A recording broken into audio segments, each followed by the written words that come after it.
Cindy Harsley remembered the sound before she remembered the pain. It was the sharp, wet thud of a knife hitting flesh, her flesh, followed by her own breath catching in her throat as she tried to understand what was happening. One moment she had been standing in the bedroom of her home in North Geelong, talking with the man she believed she would marry.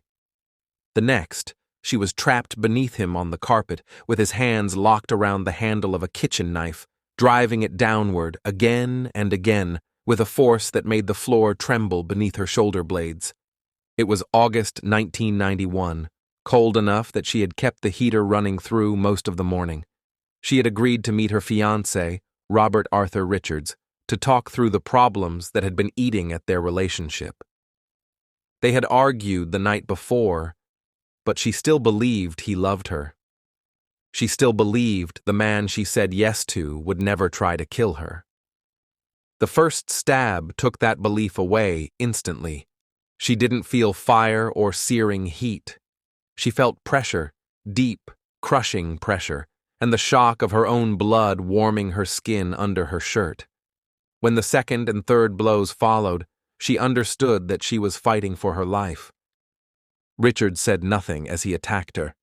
He didn't shout or swear or explain what he was doing.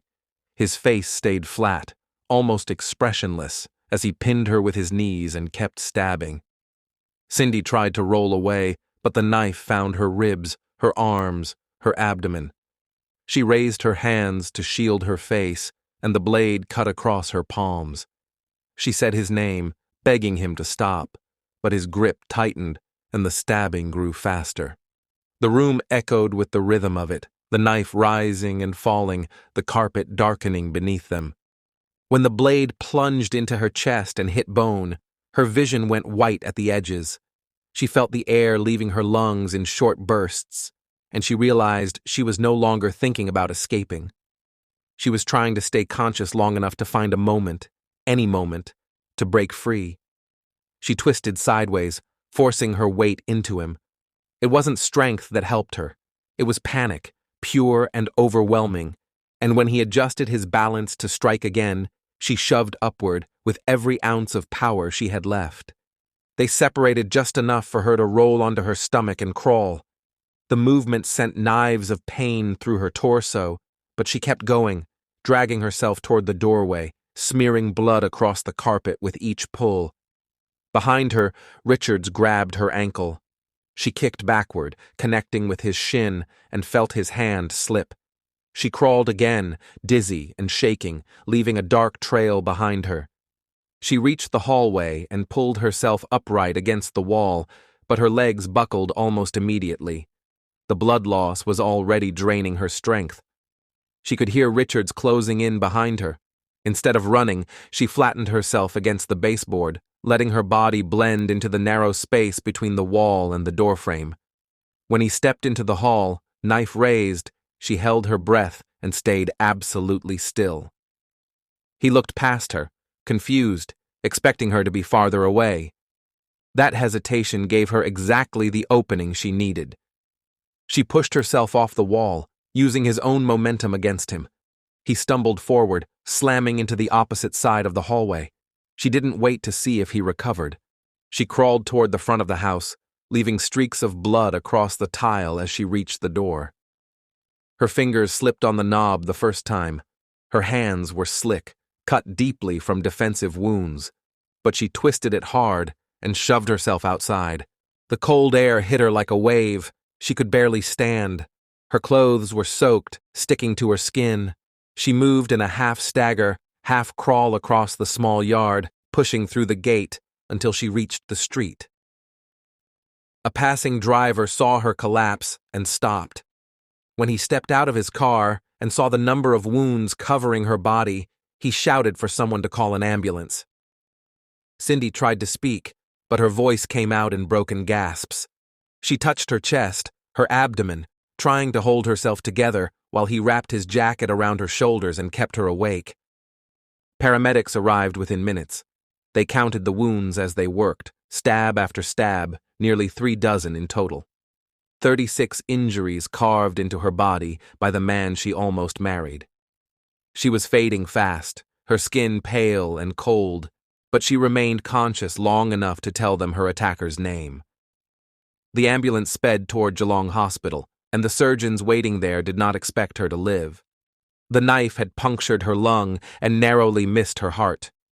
Deep wounds covered her arms and torso, each one dangerous enough on its own. They took her straight into emergency surgery. While doctors fought to keep her alive, police swarmed her house. Richards was still inside, the knife discarded on the bedroom floor, blood smeared across the carpet and walls. He offered no explanation when officers took him into custody. Detectives later described him as calm, too calm for a man who had tried to kill someone he claimed to love. He was charged that same night, and as Cindy lay in the ICU recovering from a surgery that should have been impossible to survive, investigators began piecing together the history of his escalating control and violence. Cindy spent weeks in the hospital, undergoing additional procedures to repair internal injuries. Doctors said survival required a combination of luck, fast medical intervention, and an almost superhuman refusal to die. When she finally regained enough strength to sit up and take full breaths, the weight of what she had endured settled over her. Not just the physical pain, but the knowledge that the attack had come from someone who had once promised to protect her. Richards later faced trial for attempted murder. The evidence was overwhelming.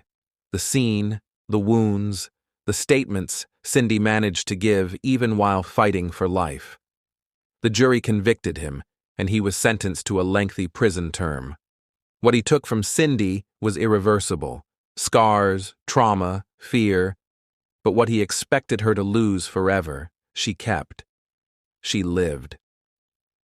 In the years that followed, she rebuilt her life slowly, refusing to let the attack define the rest of her story. She became a voice for survivors, speaking openly about domestic violence, warning others how quickly a relationship could turn lethal. Every scar on her body marked a moment she was meant to die but didn't. 36 wounds, 36 chances for the attack to end differently. But she crawled, she fought, she hid, and she endured. She survived a man who tried everything he could to make sure she wouldn't. Thank you for listening to Horrifying Survival Stories.